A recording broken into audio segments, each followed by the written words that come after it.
Hey yo, what's up everyone and welcome back to the channel. On today's video we'll be looking at how to make pads, atmospheres, etc., those types of sounds.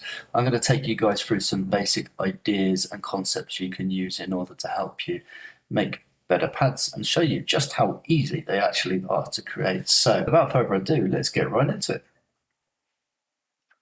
Okay, so first thing to show you guys would be inside the MIDI. So if we go inside the MIDI, you can see what chord I'm playing, what notes I'm playing. So you can see I've just put in a random chord here, going off G sharp, it's the root note. And this is the first thing that I wanted to touch on for the video, really, was the fact that what chord you play or what notes you play are going to dictate a lot about the type of pad that you get and the kind of emotion you get from it. So really playing around, first of all, with the types of chords. So we've got a saw wave here. If I was to play this, let's put the filter on it first of all so it doesn't sound completely terrible.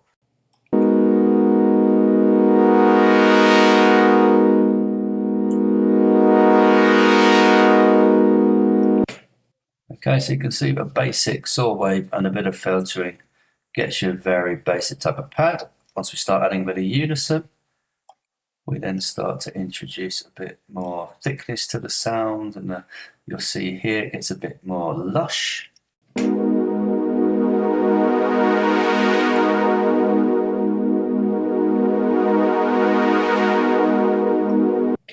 Okay, so that gets you those kind of sounds. You can obviously put another one of these on here and you could detune this one from that one, like +7 for example, put that through the filter as well and you end up with this.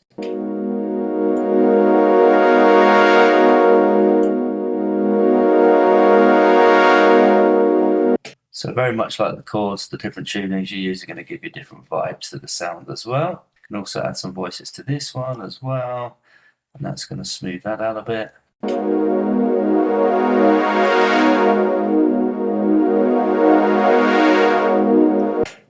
We can put a bit of attack on the main envelope. So envelope 1 here, we can turn this attack up. The more we move this down like this, the slower it gets.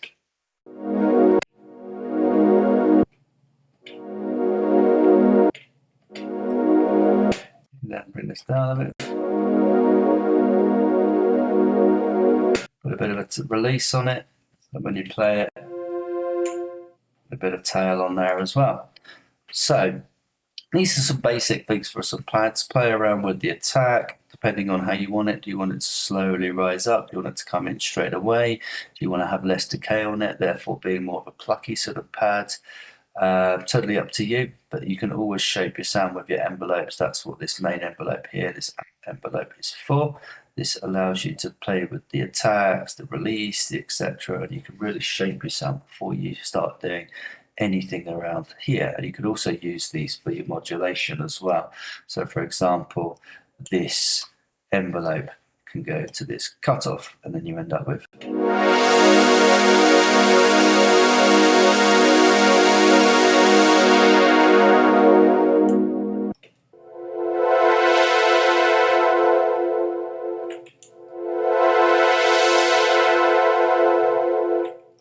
So we can also, for example, let's go into the basic shapes. Let's select the basic shapes. And we press play here. What do we get? And I've got this soft sort of sine in there as well. We mute this one out. Something like that, which is a nice kind of atmospheric sort of sound. Okay, so we're going through techniques here, guys. I'm just showing you various things that you could do to create pads and how easy it can be. So you can see I'm just doing a few basic things like playing with the voices on the unison here. I'm trying different shapes. I'm trying different octaves, etc. in order to get different tones. We bring this down, we get a deeper, lower, smoother sound.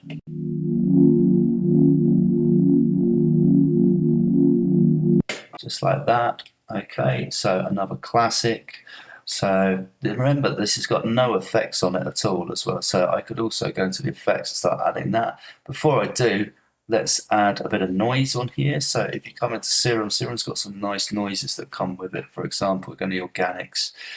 quite like, for example, there's a few sounds that are on here, like wind chimes is quite nice. This H breath is decent, especially if we put like this envelope on here and let this go like to there or something, we end up with this.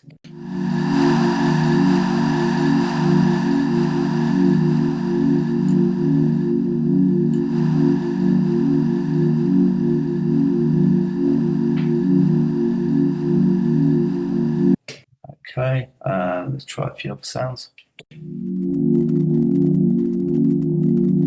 Always nice.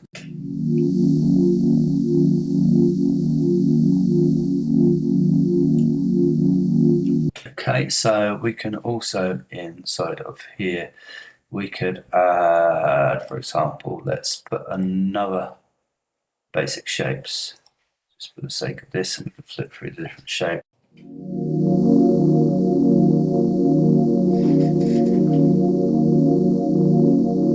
We get something like that. We could try different waves.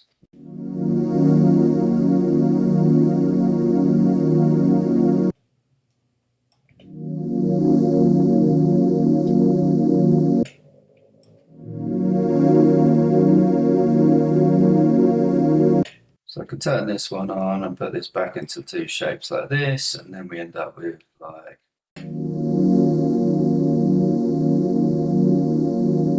something like that. We want a bit of movement. There's various ways you can do the movement. We could use modulation, for example. So we could modulate it with an LFO, create a shape which would modulate it.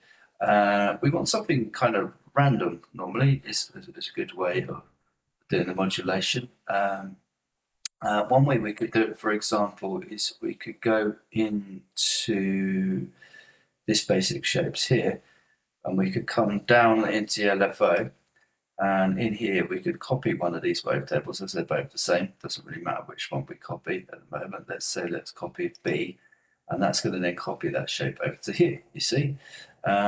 What I could do also is I could play around with the speed of this, like I could make it 2 bars. So then that would allow me to move everything to the right a bit, like that. There we go. So we get this shape, which is now double what it was, and we can make this a bit more random. So for example, some of these here could be a bit shorter. This one could be a bit softer here. This one could also come a bit higher there, sort of thing. And then this can go round and round and can be set to, for example, the cutoff here. And we end up with something like this.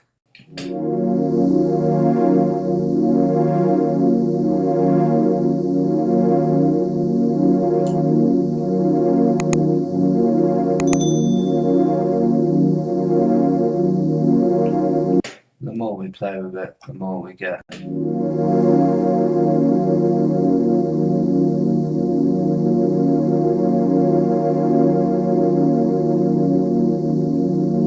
Okay, and you can add some random sort of things here and there, give you a bit more randomness.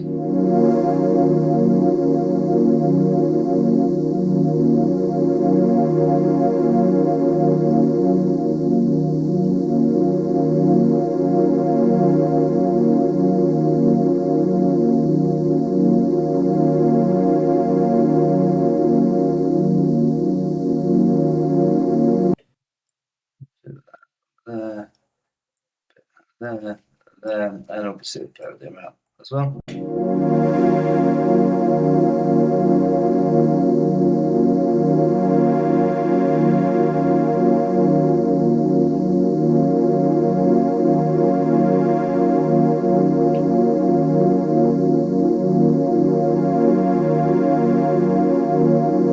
So that gives a bit of random modulation on there. We could also like just bypass this for a second. So now if we come over here and we go inside of the effects, this is where we can start to add a bit of life to the sound as well, a bit of hyperdimension maybe, turn this one down, hyperdimension up. Okay, a bit of phaser sometimes can be nice.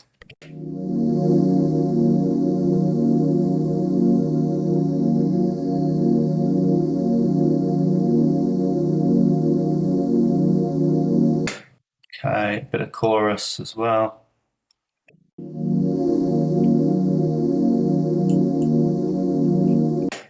Okay, we can also go with the EQ here. We'll put the reverb after the EQ. Have the EQ because we can play with this frequency here.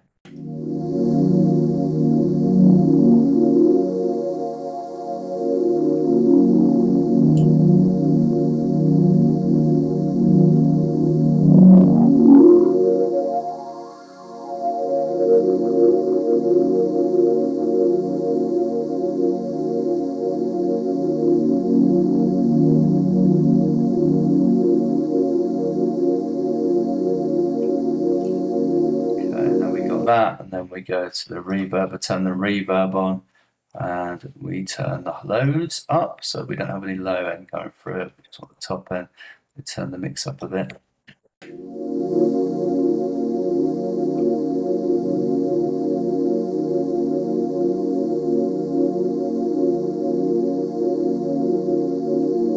So the reverb's giving it a bit of room space, it's making it nice and warm. The chorus, as well as thickening up the sound, the phaser's adding a nice little texture in there. This dimension is also widening out the sound a little bit. The EQ, we can modulate this. Don't be shy to play with the resonance as well of this with the Q. So this could be automated, for example. We could do this. You could also go onto there.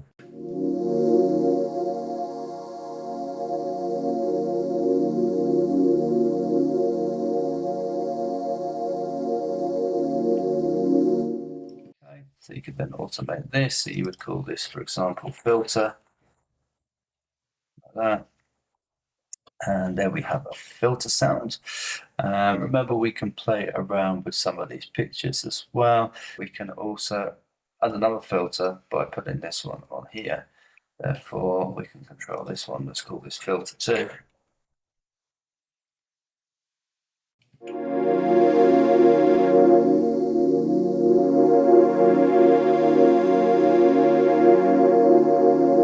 So I could set this, for example, if I wanted to, I could set this to like the resonance here, maybe.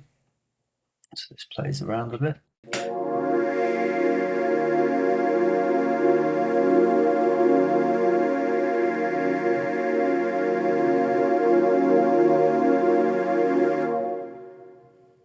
The other thing we can do is add a bit of FM, for example.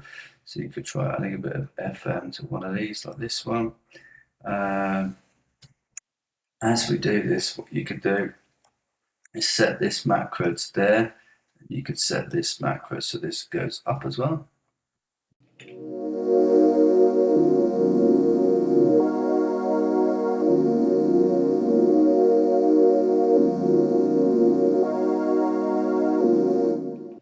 Then you can do stuff like that. So there's a few little tips for you guys. It was just a quick video, guys, today, just to show you a few little tips that you can use for your pads, your atmospheres, etc. So I hope this was useful for you. I hope you guys took some inspiration from this and you'll go off and start making some cool pads. You can see, like I mentioned at the beginning, they're very simple. There's not much to it when it comes to making pads. One more thing I could mention is that in one of my earlier videos, I have mentioned using complex wavetables, and that's another way that you can create some interesting movement in your pads, especially when you're talking about drones and atmospheres, etc. It's just subtle little movements and changes, and you can really go crazy and go to town with that when you're using the spectral mode of the wave shapes. So once again, guys, thanks very much for watching, and until the next one, take care of yourselves and peace.